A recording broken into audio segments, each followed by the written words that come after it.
अस्सलामुअलैकुम नाज़रीन, programme behind the news सां गॾु मां जो मेज़बान मेराज हबीब। बरसाती ॿोॾि जे तबाही खां पोइ हिन वक़्तु बीमारियुनि सबबि माण्हू मरण जो सिलसिलो सॼे मुल्क में जारी आहे।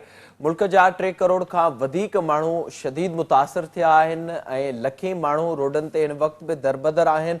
लखें माण्हुनि जा अजाड रही पट थी विया आहिनि, फसल तबाह थी चुका आहिनि, मवेशी बुॾी विया आहिनि ऐं इन सूरत हाल में जिते हाणे माण्हू बीमारियुनि में मरनि पिया ऐं हाणे जेके मामला साम्हूं अचनि पिया उहे पहिरियां खां वधीक ख़तरनाक आहिनि, त उते ई मुल्क अंदरि जिन खे फ़ैसिला करणा आहिनि या जिन खे जे हथ में फ़ैसिलनि जो हक़ आहे उन्हनि वटि ऑडियो लीक्स ऐं मुक़ररिन तोड़े जो उन खां अलावा ईंदड़ इलेक्शन जी तयारियुनि बाबति उन्हनि मामलनि ते बहस जारी आहिनि।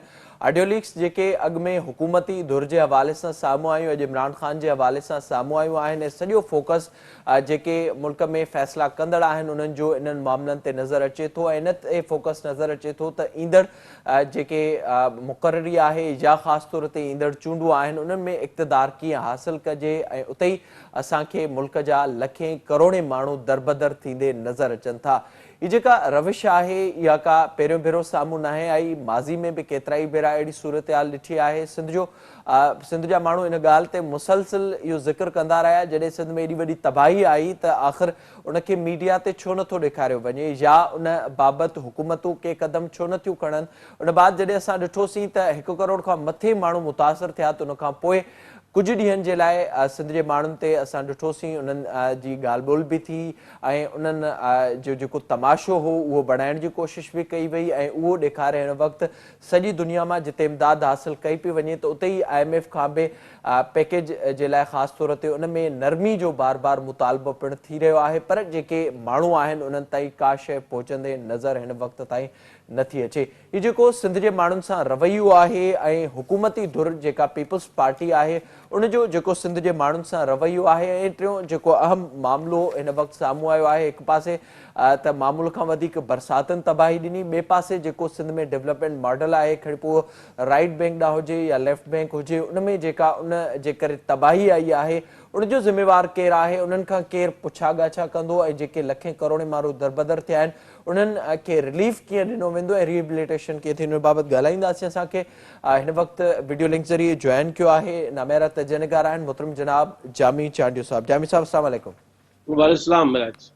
जामी साहब वॾी महिरबानी जॉइन करण जे लाइ। सभ खां पहिरियां इहो ॿुधाइजो ज़ाहिरा हिन वक़्तु जेको बहस हले पियो ऐं जिते असां ॾिसूं पिया जेके मुतासिर थींदड़ हिकु माण्हू आहिनि या जेके हक़ीक़ी उन्हनि जो दर्द रखनि पिया उहे माण्हू त उन्हनि सां गॾु बीठल आहिनि, पर जेके मुतासिर न आहिनि थिया उहे खणी पोइ आम माण्हू हुजनि कराची जा, इस्लामाबाद जा, लाहौर जा, कोयटा या पेशावर जा या उन समेत जेके जिन खे फ़ैसिला करणा आहिनि उन्हनि जे लाइ सभ खां वॾो मसइलो ऑडियो लीक्स आहिनि, मुक़ररी आहे ऐं ईंदड़ चूंडूं आहिनि। मुल्क जा करोड़े माण्हू मुतासिर थिया आहिनि, इहो पाण ई चयो पियो वञे त इहो जेको ख़ासि तौर ते रवैयो आहे इन खे मां कीअं पिया ॾिसो? ॾिसो मेराज, जीअं तव्हां पाण पंहिंजे इब्तिदाई गुफ़्तगू में बिल्कुलु सही तजुर्बो कयो ऐं सूरत हाल पेश कई। ॾिसो हाणे हिन ॻाल्हि जा 2-3 बस आहिनि। पहिरीं ॻाल्हि त हीअ जेका सिंध में पूरे मुल्क में तबाही आई आहे ईअं न आहे त को फ़क़ति हीअ 2-3 महीननि जी लापरवाही आहे रुॻो जंहिं सॼी तबाही जो खे पैदा कयो आहे।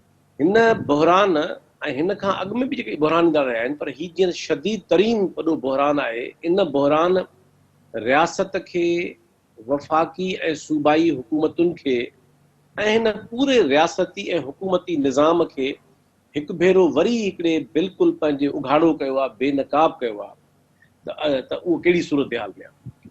हाणे तव्हां ॾिसो त 2-3 हिन सूरत हाल जा हिकिड़ो थोरो अञा पस मंज़र में तव्हां ॾिसो त का अहिड़ी स्टेट जेका 75 साल गुज़रण खां पोइ बि पाण खे अवाम ॾांहुं जवाबदार न सम्झे ऐं उहा वेलफेयर स्टेट बि न हुजे, अवामी त परे जी ॻाल्हि रही, यानी अवामी जमहूरी रियासत त तमामु वॾी ॻाल्हि आहे, पर हिकिड़ी जेका इवन जेका सरमाएदाराना निज़ाम जे अंदरि बि जेका गुंजाइश केतिरनि मुल्कनि में आहे त हुते वेलफेयर स्टेट आहिनि, त पाकिस्तान जी रियासत अञा ताईं माण्हुनि ॾांहुं पाण खे जवाबदार करण जो ज़िमो खयो ई न आहे। ज़ाहिर सिक्योरिटी स्टेट आहे, वेलफेयर स्टेट न आहे। हिकिड़ी ॻाल्हि आहे। ॿी ॻाल्हि त तव्हां ॾिसो त हिन मुल्क में जेके बि वसीला, हिकु त अॻे ई आबादी वधे पई, वसीला घटिजनि पिया, उन्हनि वसीलनि जो इस्तेमालु कीअं थो थिए, उनमें प्रायोरिटीज़ कहिड़ियूं आहिनि, उनमें अवलियतूं कहिड़ियूं आहिनि, उन्हनि समूरनि जेको कुझु बि रियासत जे हथ में उहो खणी किस्तो खणी पिनण वारा वसीला हुजनि या पंहिंजा पैदा कयल वसीला हुजनि, पर रियासत वटि जेके अवलियतूं आहिनि उनमें माण्हू, आम माण्हू जेको आहे, माहौल, आम माण्हू, ग़रीब माण्हू, ऐं ग़रीब माण्हूअ जी जेका तरक़ी आहे या उनजी जेका सूरत हाल आहे उहा हिन अवलियतुनि में सभ खां पुछड़ी में बीठी आहे ऐं उनखे का बि उनमें शुमार न आहे। हाणे जॾहिं तव्हां ॾिसो त रियासत जी तरजीह बि न आहे, वफ़ाक़ी हुकूमतूं बि लातालुक आहिनि, ऐं सिंध में वरी 14 सालनि खां इहा हुकूमत वेठी आहे पीपल्स पार्टी जी, जेका मतिलबु अॻे त खणी बहाना पेश कंदा हुआ त बाबा 88 में बहाना पेश कयूं, असांखे हलणु कोन ॾिनो। वरी तव्हां ॿीहर पावर में आयो, तव्हां चओ बाबा असांखे 2.5 साल मिलिया, असांखे हलणु कोन ॾिनो, त असां घणेई कुझु कयूं आहे। पर हाणे त तव्हां 2008 खां वठी पावर में आहियो, ऐं न रुगो पावर में आहियो पर तव्हांजी हिकिड़ी अण ऐलानियल डील बि आहे ॼण त, जंहिंमें तव्हांखे टच नथो कयो वञे। हिकिड़ो बिल्कुलु तव्हांखे सेफ हिकिड़ो पावर जो ॾिनो वियो आहे, त 14 साल खणी घणो टाइम न बि हुजे वॾो को तमामु, पर एतिरो थोरो टाइम बि न आहे जो 4 बुनियादी क़दम खणी सघजनि ऐं शयूं करे सघजनि। त मां सम्झां थो जेका हिन वक़्तु सिंध में सूरत हाल पैदा थी आहे ऐं मुल्क में थी आहे, उहा हिन सॼे निज़ाम खे एक्सपोज़ खे कयो आहे उन सूरत हाल, ऐं हिन माण्हुनि खे ॿोड़ियो निज़ाम आहे। उन निज़ाम में सूबाई हुकूमत बि शामिल आहे, वफ़ाक़ी गवर्नमेंट बि शामिल आहे ऐं स्टेट बि शामिल आहे। ॿी ॻाल्हि अचूं, तव्हां पाण ॻाल्हि कई त हीउ जेको लफ़्ज़ तरक़ी आहे, इनखे मुंहिंजे ख़्याल में वरी रीडिफाइन करण जी ज़रूरत आहे पाकिस्तान जे ऐं सिंध जे कॉन्टेक्स्ट में। दुनिया सॼीअ में जॾहिं बि कंहिं मनसूबे खे चइबो आहे त हीउ तरक़ियाती मनसूबो आहे, त उनजा कुझु बुनियादी लवाज़मात हूंदा आहिनि, मयार हूंदा आहिनि, त उन मनसूबे मां आम माण्हू खे कहिड़ो फ़ाइदो थींदो, माहौल केतिरो महफ़ूज़ हूंदो, कुदरती वसीला केतिरा महफ़ूज़ हूंदा, ऐं उनजो अल्टीमेट बेनिफिशियरी केरु आहे। इहे तमामु हिकिड़ा बुनियादी सवाल आहिनि, ऐं उहो मनसूबो सस्टेन कीअं कंदो, अॻिते हली कीअं चटरा कंदो।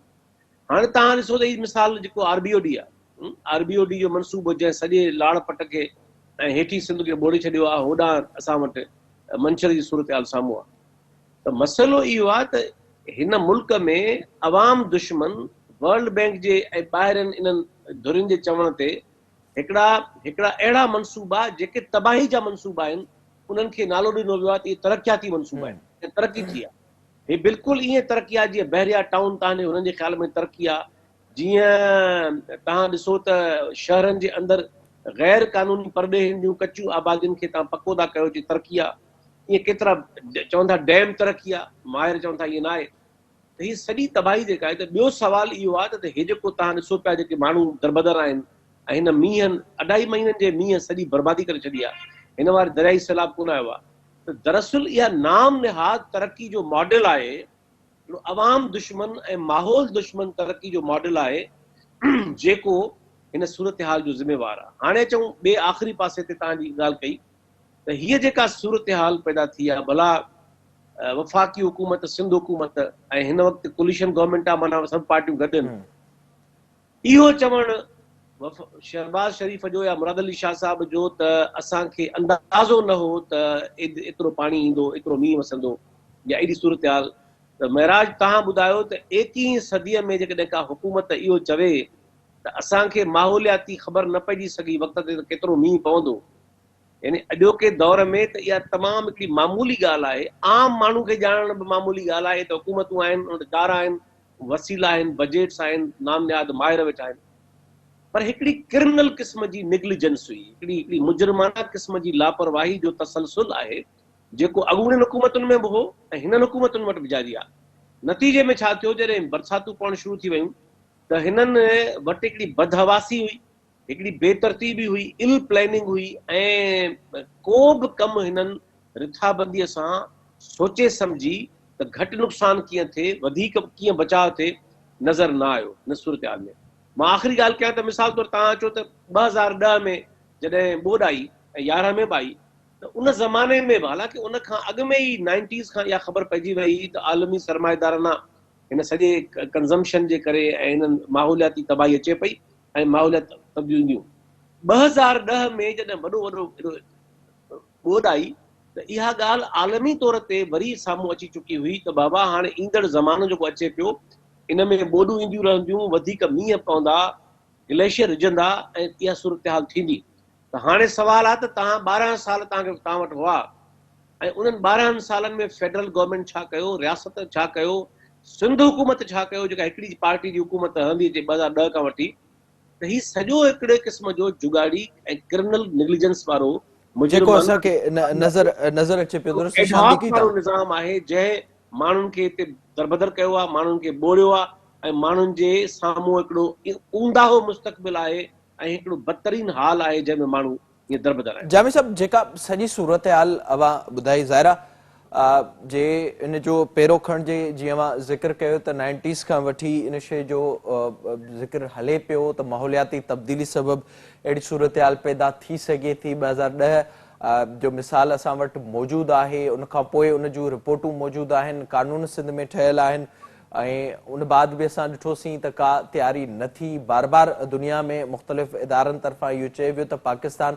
दुनिया जे 10 हिट लिस्ट वारनि मुल्कनि में आहे जिते बरसाती ॿोड़ सबबु तबाही अची सघे थी। इहे 2016-17 जूं रिपोर्ट्स आहिनि जेके उन वक़्त ई साम्हूं अची चुकियूं हुयूं।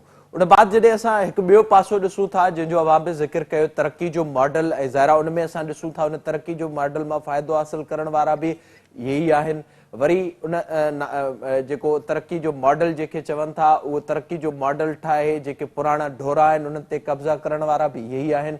असांजा ॿेला ख़तमु करण वारा बि इहे ई आहिनि, माण्हुनि खे ईअं ज़लील ख्वार करण वारा बि इहे ई आहिनि, वरी उन्हनि मां उमीदूं लॻाइण वारा बि इहे ई आहिनि। पर अवाम जो जेको रवैयो आहे इहो सभु शयूं साम्हूं हुजण बावजूदि, जंहिंजो अवां ज़िक्र कयो पिया, या जेके शयूं ऑन रिकॉर्ड मौजूदु आहिनि, उन बावजूदि बि अवाम जो जेको साॻियो ई रवैयो आहे ऐं उन्हनि धुरियुनि खे इहा पक आहे त ही काॾे बि न वेंदा सवाइ हितां। इन जो बुनियादी तौर ते अवां सबबु कहिड़ो पिया ॾिसो? महराज, मां सम्झां थो त इहा राय मूंखे दुरुस्त नथी लॻे त को आम माण्हू जो रवैयो साॻियो आहे।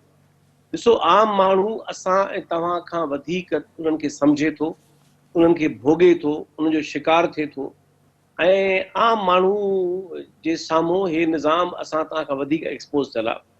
मसइलो इहो आहे त हिन वक़्तु जेका सूरत हाल तव्हां ॾिसो त वॾो वज़ीर हुजे, काबीना वज़ीर हुजनि, केतिरनि ज़िलनि में माण्हुनि उन सां कीअं रिएक्ट कयो आहे, माण्हुनि मज़ाहिमत कई आहे, माण्हुनि ॻाल्हाइणु शुरू कयो आहे, माण्हुनि पंहिंजी ज़बान खोली आहे ऐं अहिड़ी सूरत हाल थी वई आहे जंहिंमें हाणे हुकूमत ऐं हुकूमती वज़ीर या वॾा ऑफिसर आराम सां माण्हुनि ॾे वञी सघण जे क़ाबिल न आहिनि। त ईअं न आहे त को माण्हुनि वटि पंहिंजी राय न आहे। असां हिन सॼी सूरत हाल में माण्हुनि ॾे विया आहियूं, कैंपुनि में विया आहियूं, जेको वस में हो माण्हुनि जी मदद करण में माण्हुनि सां गॾु बीठा हुआसीं, रहिया अञा बि आहियूं।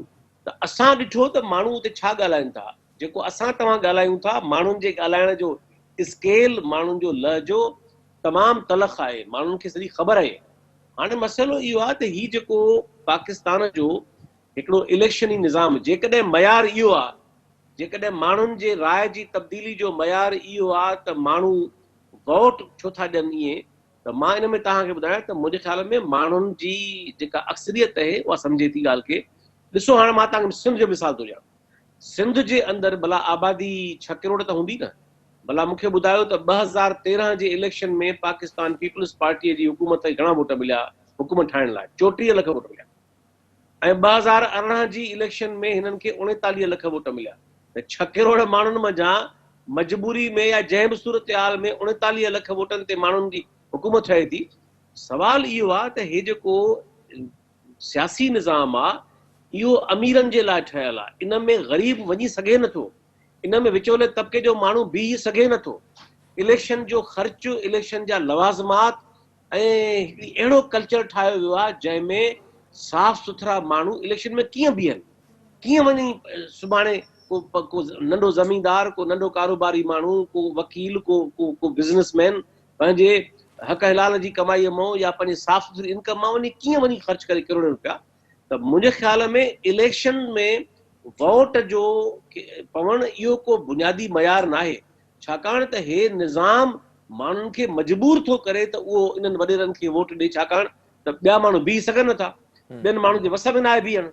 जेकॾहिं तव्हां सुभाणे तक नंढा कयो, मूंखे ॿुधायो, जेकॾहिं तक नंढा थियनि ऐं रियासत इन खे वाक़ई यकीनी बणाए त जेको इलेक्शन कमीशन मुख़्तस कयो आहे ख़र्च जी हद, इन खां मथे ख़र्च न थींदो, त मां सम्झां थो त तव्हां ॾिसजो त माण्हू कीअं था वोट कनि, विचोले तबिके जे माण्हुनि खे, ऐं कीअं था माण्हू पंहिंजो पैटर्न चेंज कनि। इन करे ख़राबी माण्हुनि में न आहे, ख़राब माण्हुनि खे इन निज़ाम में मजबूर करे ॿधी रखियो वियो आहे, जंहिंमें वॾेरो मुख़्तसिर वोट खणे थो। 34 लख 39 लख वोट खणी तव्हां घणा परसेंट थिया वोट इहे? त मुंहिंजो न आहे ख़्याल त को हिन माण्हुनि जी अक्सरियत हिन मुदे ख़ारिज अवाम दुश्मन निज़ाम खे पसंदि करे थी, या उन्हनि खे वोट करे थी, या उन्हनि जी चॉइस आहे। ईअं कतई न आहे। ही सॼो जेको हिकिड़ो इलीटिस्ट क़िस्म जो हिकिड़ो वॾेरको या सरमाएदाराणो जेको सियासी निज़ाम आहे इलेक्शन जो, उन में ॿियो माण्हू बीह सघे नथो। ऐं नतीजे में ज़ाहिर आहे त पोइ जॾहिं तव्हांजो मुक़ाबिलो ई न आहे, हे साॻियो ई तबिको आहे जंहिंमें माण्हू वॾेरो वर्सिस वॾेरो आहे। ऐं ज़ाहिर आहे त हाणे त वॾेरनि जी अक्सरियत हिकिड़ी जमात में अची वई आहे। हाणे त सिंध में वॾेरनि जी तव्हां लिस्ट ठाहींदव सभिनी ज़िलनि जी, त पाकिस्तान पीपल्स पार्टीअ जो जेको ज़रदारी साहब वारो मॉडल आहे उहो इहो ई आहे न। त अॻे वॾेरो पीपल्स पार्टीअ खे इलाज कंदो हो त असांखे टिकट ॾे, असांखे पार्टी में शामिल कयो। पर 2013 में तव्हां ॾिठो, 2018 में ॾिठो त पीपल्स पार्टी इहा बाक़ाइदा हिकमत अमली ठाही त सॼे सिंध जे अंदरि तालकेवार असराइतनि वॾेरनि जी मैपिंग कयो, ऐं को बि वॾेरो न बचे जेको तव्हां वटि न हुजे। त पोइ ज़ाहिर आहे त उहो क्लास उहो ई बीठल आहे। इन करे मुंहिंजो जेका असां सूरत माण्हू जे हाल हिननि खे पसंदि करे थो, या माण्हू हिन निज़ाम मां ख़ुशि आहे। हे आम माण्हू हिन निज़ाम जो विक्टिमाइज़ थियल आहे, उहो हिन खां बेज़ार आहे। पर माण्हुनि खे तव्हां ही रियासती निज़ाम जेको सॼो आहे, इहो आम माण्हू खे इहो मौक़ो ई नथो फराहम करे त उहो पंहिंजे त पसंदि उहो सां अॻियां अचे या जो विचो तबिको साम्हूं अचे। वॾी महिरबानी अव्हां जी जामी चांडियो साहब प्रोग्राम में वक़्तु ॾियण जे लाइ। जेका सूरत हाल हिन वक़्तु सिंध में नज़र अचे पई, ऐं मुसलसल इहो सिंध जे माण्हुनि सां टियों भेरो अहिड़ी सूरत हाल थी आहे, ऐं उन बाद बि असांखे जेका हेॾी वॾी तबाही आई आहे, उन बाद बि असांजो हुकूमतुनि जो जेको अवाम ॾांहुं रवैयो आहे उहो बहितर हिन वक़्तु ताईं नज़र न पियो अचे। ऐं मौसमियाती तब्दीलियुनि सबबि इहो इम्कान वाज़े तौर ते मौजूदु आहे त ईंदड़ सालनि में अञा वधीक बरसातूं पइजी सघनि थियूं। उन जे लाइ कहिड़ी तयारी करणी आहे, या जेको ही तबाही आई आहे उन जो बुनियादी तौर ते ज़िम्मेवार केरु आहे, उन्हनि ते को बि ध्यानु हिन वक़्तु ताईं नज़र नथो अचे। पाण प्रोग्राम वधीक ज़िक्र कंदासीं, वक़्तु ब्रेक ॾियो असां सां गॾु।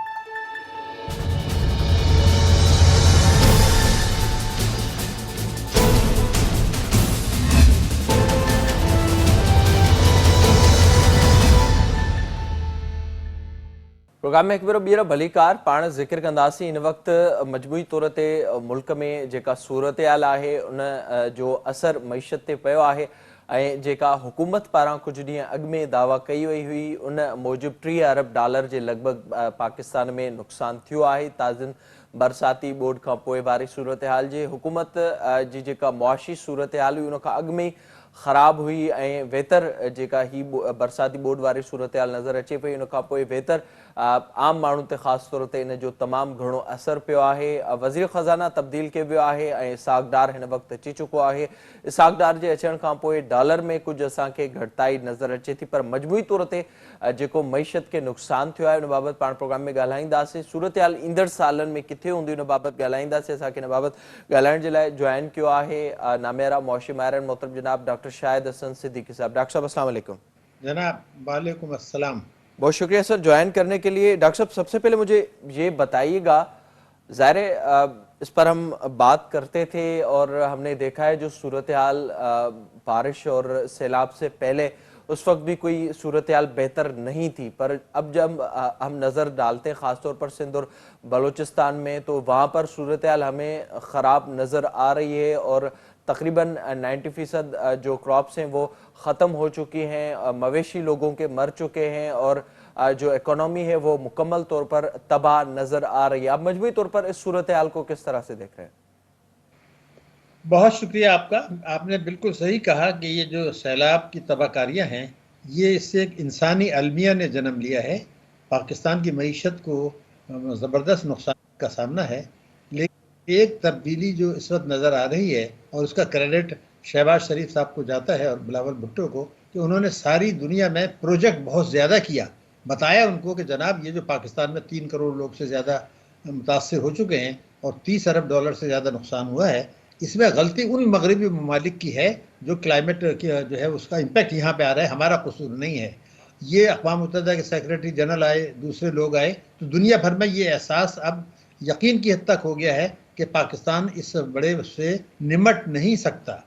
इसका मतलब ये है कि आपको अब हुकूमत ने, एक तो इमदाद हमें मिल रही थी, लेकिन इस वक्त जो मुझे एक तब्दीली नज़र आ रही है वो ये नज़र आ रही है कि हुकूमत पाकिस्तान गालिबन IMF से भी, आलमी बैंक से भी, दोस्त ममालिक से भी और G20 के जो ममालिक हैं उनसे मुख्तलिफ़ किस्म की सहूलियात कंसेशंस लेगी ताकि जो प्रॉब्लम्स हैं वो पोस्टपोन हो जाएँ। मसलन अगर हम IMF से ये बात कर रहे हैं और शायद IMF मान भी जाएगा, जो अभी तक हमारे खिलाफ बहुत सख्त उसने शराइत रखी थी, लेकिन शायद वो इसके लिए मान जाए कि जून तक हम पेट्रोलियम लेवी को 5 रुपये महीना ना बढ़ाएं।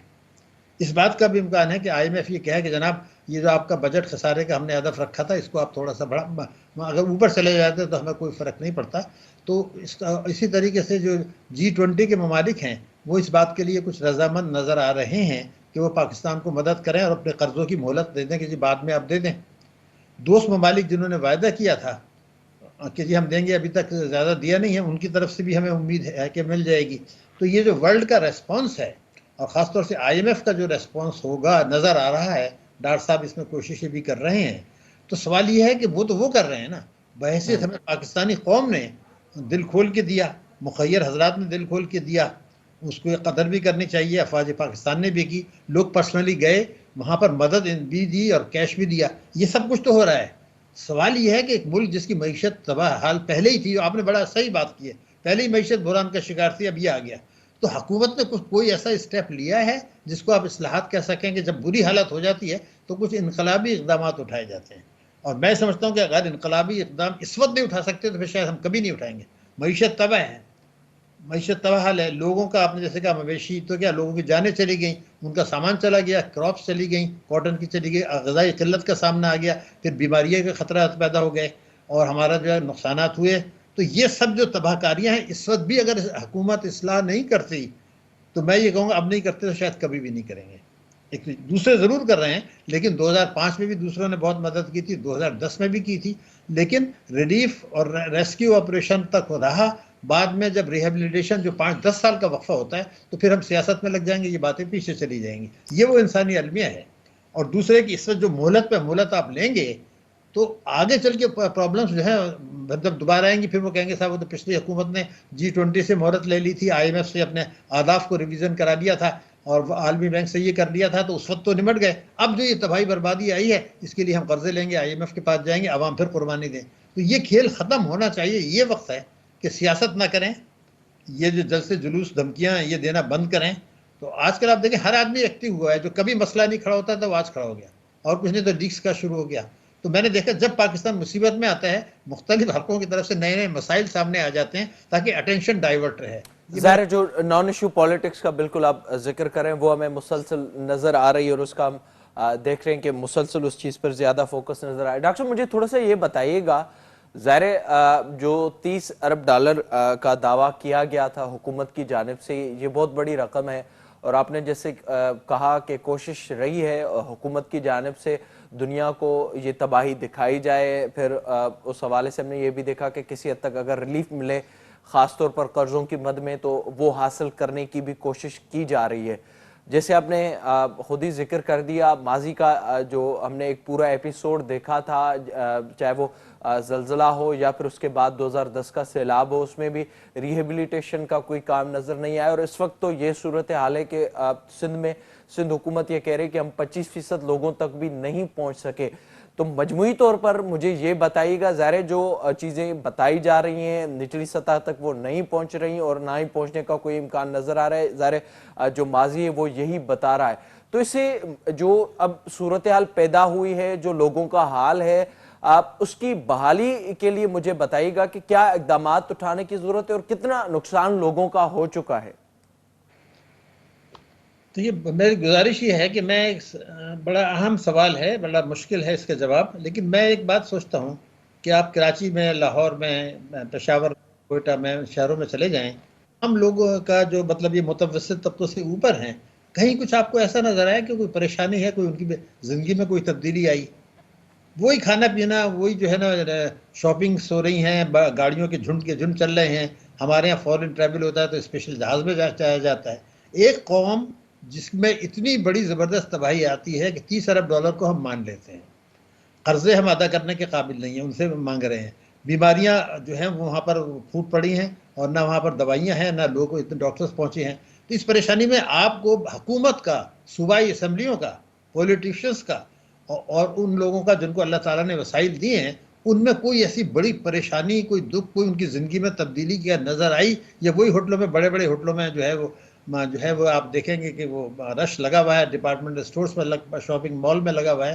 तो इसका मतलब कौम को एहसास नहीं है। और ये जो ज़रूर लोग इमदाद दे रहे हैं, और मैं समझता हूँ 500 अरब रुपया अगर साल का हम लोग खैरात, सदक़ात, ज़कात देते हैं, तो 6000 अरब साल की टैक्स चोरी भी करते हैं। तो फिर वो कहते हैं जी हमने जो 500 अरब दिया उसको 70 से ज़रब दे दें, अल्लाह भी ने कहा कि हम 70 गुना बढ़ा देंगे। तो मेरा कहना ये था, कोई तब्दीली मुझे नज़र नहीं आई, ना कैबिनेट के शाहाना अखराजात में, ना हुकूमत शोबे के इदारों में, ना कैबिनेट के हजम में, ना एडवाइजर्स के हजम में, ना सूबाई कोई तब्दीली नज़र नहीं आती कि इतना बड़ा हादसा हो गया पूरे मुल्क के साथ। तो मैं समझता हूँ कि ये एक ऐसा चीज़ है जो कि बड़ी तबलीग है, दुनिया ही देख रही है। ये मैं आपको बता दूं, दुनिया ही देख रही है कि यार ये कैसी कौम है, इनको तो कोई फ़र्क ही नहीं पड़ रहा, ये तो वही खाना पीना, जहाज़ों में लगा हुआ है, घूम फिर रहे हैं। तो ये वो चीज़ है जिससे जमहूरियत तो नहीं, मुल्क के मुस्तकबिल के लिए ख़तरात पैदा होते हैं। वो कहते हैं जी ये जो 1 करोड़ लोग हैं जिनके पास वसाइल हैं, उनकी ज़िंदगियों में तो कोई फ़र्क नहीं पड़ा। ये जो 3.5 करोड़ लोग जो तबाह बर्बाद हुए हैं, और अभी लंबा अरसा चलेगा, और जैसे मैंने कहा लोग भूल जाएंगे उनको, क्योंकि जब ये रेस्क्यू, रिलीफ और मेडिकल ट्रीटमेंट ये जब हो जाएगा, रिहेबिलिटेशन तो 10 साल का टाइम चाहिए होता है। तो अभी आपने खुद जिक्र कर दिया 2005 का भी किया, 2010 का भी, ये फिर भूल जाएंगे। और फिर हमारे इलेक्ट्रॉनिक मीडिया पे वो कि फला ने ये कह दिया, उस सियासतदान ने ये कह दिया, जज साहब ने ये कह दिया, इस पर डिस्कशन शुरू हो जाएंगे। ये बड़ा संगीन मसला है। तो मैं ये समझता हूँ कि बेहिसी है ये, अल्लाह ताला भी इस चीज़ को देख रहा है, शायद आजमाइश है। मैं कभी भी नहीं कहता कि ये अजाब है, अजाब नहीं है, ये आजमाइश है। अल्लाह ताला दे के भी आजमाता है, छीन के भी आजमाता है, वापस लेके भी। उस आजमाइश में अभी तक ये कौम हमारी पूरी शायद नहीं उतरी है। ज़ाहिर अच्छा डॉक्टर साहब, क्या आप समझते हैं कि इसका एक मकसद ये भी है, जैसे आपने शुरू में जिक्र किया, इस वक्त हम देख रहे हैं कि ऑडियो लीक्स के ऊपर सियासत हो रही है, चाहे वो पीटीआई हो, चाहे वो हुकूमती जमात हो। हमने ये देखा जब मुल्क डूब रहा था, उस वक्त खान साहब जलसे कर रहे थे, या फिर जो मुक़्तदर हल्के उनकी जानिब से भी उसी तरह का रिस्पॉन्स हमें नज़र नहीं आया। इवन परसों पूरी दुनिया के मुख्तलिफ ममालिक में माहौलियाती तब्दीली के हवाले से पाकिस्तान के पोस्टर उठा के लोगों ने एहतजाज किए कि ये ख़तरनाक और संगीन सूरत हाल बन रही है, जबकि पाकिस्तान में उस चीज़ के ऊपर भी कोई एहतजाज नहीं हुआ। तो ये मजमूई तौर पर जो सूरत हाल हमें नज़र आ रही है, और जो हमें नॉन इशू की तरफ डाइवर्ट करने की कोशिश की जाती है, जो असल मसाइल हैं उनकी तरफ हम नहीं आ पाते, और डिवीजन हमें बड़ी तादाद में लोगों की भी नजर आती है, तो इसकी बुनियादी तौर पर आप जिम्मेदार किसको समझते हैं? देखिए, पहले तो ये है कि जब जलसे जुलूस हो रहे हैं और वो लॉन्ग मार्च की धमकियां दी जा रही हैं, तो जो लोग जा रहे हैं उनकी भी तो कोई जिम्मेदारी है ना। आप ये कह दें सियासतदान तो अपने इक़्तिदार के लिए कर रहा है, ये जो लोग हैं जो वहाँ 50,000 या उससे ज़्यादा जमा हो जाते हैं, उनको भी तो जवाब देना पड़ेगा। अल्लाह ताला किस खुशी में वो वहाँ जाते हैं? उनको तो वहाँ जाके ये कहना चाहिए कि जनाब चले सैलाब ज़दगाने, हम भी चलते हैं, आप भी वहाँ जाएं, जलसे जुलूस बंद करें। देखिए, एक जिंदा कौम का सबूत तो दिया नहीं जा रहा ना। तो कुदरत भी ये चीज़ देख रही है, मगरबी ममालिक और दोस्त ममालिक, दुश्मन ममालिक। आपने देखा दोस्त मुल्कों ने जो हमें पैसा देना था उसमें डिले हो रही है। वो यही देख रहे हैं कि यार ये क्या है, इनके इतनी ज़बरदस्त चीज़ आ गई और वो कह रहेगा कि अच्छा। आप देखेंगे अदालतों में भी कंटेम्प्ट के केसेस भी बढ़ गए, अदालतों में भी गैर ज़रूरी मुकदमात दाखिल किए जा रहे हैं, जलसे जुलूस हो रहे हैं, और ऐसी खबरें दी जा रही हैं जिसका आपने कहा नॉन इश्यूज़ को लीक्स का मसला आप देख लें। मैंने ये देखा जब पाकिस्तान में कोई बड़ा मसला आता है तो नॉन इश्यूज़ को फ़ौरन उठा दिया जाता है, वही अब हो रहा है। ये है कौम का मिजाज, ये है हमारे सियासतदानों का मिजाज, ये है हमारे इदारों का और दानिश्वरों का, और शायद इलेक्ट्रॉनिक मीडिया का भी, कि वो जिस किस्म के डिस्कशन आजकल कर रहे हैं प्राइम टाइम में, मैं हैरान होता हूँ। भाई आप बात करें गुर्बत की, सैलाब की, हमें क्या मिल रहा है, क्या नहीं मिल रहा, बीमारी से बचने के लिए क्या हो रहा है, 3.5 करोड़ लोगों का क्या हो रहा है, ये जो नुकसान हुआ उसकी कहाँ से हमें पैसा मिलेगा। और आज जो आप कर्जे लेके या मोहलत लेके जो टाइम गेन कर रहे हैं, ये कभी तो फिर इसका बोझ उठाना पड़ेगा। तो फिर आप 1-2 साल के बाद कहेंगे जी IMF के पास जाना ज़रूरी है, इसलिए कि उस ज़माने में हमने ये सब कर्जे लिए, मोहरत ली, पैसा लिया, IMF से सहूलत ली, तो अब उसको भुगतना तो पड़ेगा। तो ये जो चीज़ है, इस शैतानी चक्कर से हम कब निकलेंगे? मैं फिर एक जुमला कहना चाहता हूँ, अब अगर नहीं तो कभी भी नहीं कर सकते, ये कौन फिर कभी भी नहीं। बिल्कुल अब दुरुस्त करें। डॉक्टर साहब मुझे साथ ही ये भी बताइएगा जो पूरी सूरत हाल हमें इस वक्त नजर आ रही है और ज़ाहिर शक डार साहब भी वापस आ गए और ये इम्कान मौजूद है इस वक्त भी कि पाकिस्तान के जो कर्जे हैं उन पर कुछ मोहलत दी जाए और इस पर बात हो रही है पूरी दुनिया में और कोशिश कर रही है हुकूमत भी। तो क्या आने वाले जो कम से कम 1 साल है उसमें कुछ लोगों को रिलीफ मिलेगा, आपको ये लग रहा है? और उसके बाद की जो सूरत हाल है वो कहाँ पर देख रहे हैं आप? देखिए, बड़ा आम सवाल है। पहले मैं आपसे एक बात बता दूं, इस वक्त जो सूरत हाल थी उसमें पाकिस्तान में जो मईशत का वर्स्ट इज ओवर, जो बदतरीन होना था वो हो चुका था। मैं आपको बता दूं, मिसाल के तौर पर ये बहुत पहले से हमें पता था कि ये 240 का जो रेट है ना डॉलर के मुकाबले में, ये है, इससे नीचे नहीं जाएगा। अब ये उसको आगे ही चलना है, बेहतरी की तरफ जाना है। इसको 240 इसलिए कि 58 रुपए फी डॉलर गिरा 6 महीने में। कभी सोचे ना, मामूली बात नहीं है, 75 अरब डॉलर के इम्पोर्ट है। तो वर्स्ट इज ओवर, उससे पहले ओवर हो चुका था। अब ये डॉक्टर साहब आए, उसका प्रोसेस तेज हो जाएगा। तो एक तो ये रुपया कदर बना था। अब आप सितंबर के फिगर आ गई, महंगाई कम हुई है। अगस्त के मुकाबले में सितंबर में हमारी महंगाई बहुत ऊंची है, 25% है, मगर सितंबर में तो 27 थी। तो महंगाई का ग्राफ ऑलरेडी नीचे जा रहा है। डिस्काउंट रेट मैं आज आपको बता रहा हूँ अक्टूबर के बाद से गिरेगा और जून तक कई मरतबा गिरेगा। तो ये चीज़ें तो हो रही थी कि डिस्काउंट रेट नीचे जा रहा था।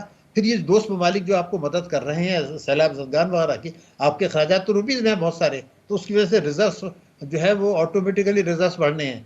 बल्कि उम्मीद ये की जा रही है कि IMF इसके लिए शायद तैयार हो जाए कि जो जून तक हमें किस्त मिलनी थी वो आज दे दें। आलमी तो ये जो दुनिया का रिस्पॉन्स है और हालात हैं, तो इसमें वर्स्ट इज ओवर।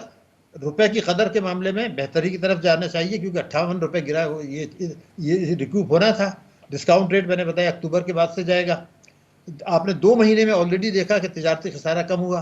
2 महीने में आपने देखा कि जारी हिसाबात का खसारा कम हुआ। तो ये तो बेहतरी जो ऑलरेडी शुरू हुई थी ये तेज हो जाएगी। लेकिन मईशत की शरह नमू शायद 2.5% पर आ जाए, जो पिछले साल 6% में थी। तो ये स्ट्रक्चरल इस्लाहत करने का सवाल ही नहीं पैदा होता। कोई स्ट्रक्चरल इस्लाहत नहीं होंगी। यही कंसेशंस लेके जो मैंने 4 चीज़ें आपको बताई हैं, इन चारों चीज़ों में बेहतरी आपको नजर आएगी। लेकिन इसके बावजूद ये पड़ोसी मुल्कों में दुगने से ज़्यादा आपकी महंगाई होगी। मगर ये 2.5% का या उससे कम का जो ग्रोथ रेट है, क्योंकि स्ट्रक्चरल इस्लाहत करने का कतई कोई इरादा नहीं है। असल में डॉक्टर साहब की जो क्वालिटी है मैं आपको बता दूं, वो पहले तो ये है कि इकनॉमी को बेहतर तरीके से मैनेज कर सकेंगे, जो मिफ्ता साहब नहीं कर सके।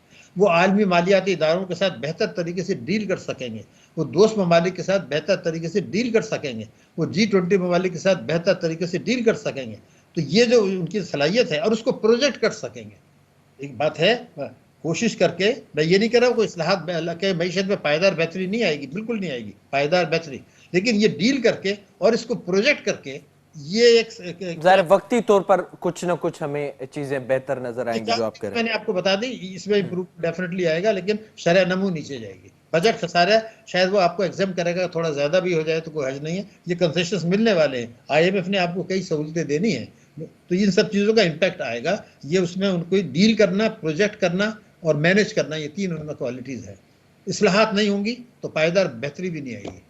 बहुत शुक्रिया आपका डॉक्टर शाहिद हसन सिद्दीकी साहब प्रोग्राम में वक्त देने के लिए। जेका सूरत हाल हिन वक्त नज़र अचे पई, पाकिस्तान में एक पासे करोड़े माण्हू रोडनि ते आहिनि ऐं ॿिए पासे सियासत थिए पई ऐं सियासत ऑडियो लीक्स वारी हिन वक्त जारी आहे। माण्हुनि जे अहंजनि में हिन वक्त ताईं इज़ाफ़ो थिए पियो। सागदार जे अचण खां पोइ मुसलसल इहो ज़ोर ॾिनो पियो वञे त कंहिं न कंहिं तरीक़े सां IMF जेके मामला आहिनि IMF सां उन्हनि में का नरमी थिए ऐं जेको कर्ज़ मिलणो आहे उहो कर्ज़ अॻु में मिले, या उनखां अलावा ॿियनि मुल्कनि खां पाकिस्तान जी मदद कई वञे। त इन सूरत में वक्ती तौर ते बेहतरी अचण जो इम्कान आहे, पर ग्राउंड ते जेका सूरत हाल आहे ऐं उन तरक़ी जे हवाले सां जेके कोशिशूं करणु घुरिजनि उहे हिन वक़्त ताईं नज़र नथियूं अचनि। इन सां प्रोग्राम जे अॻिते पेजाणी थो पोइ पंहिंजे मेज़बान मिराज खे ॾींदा इजाज़त।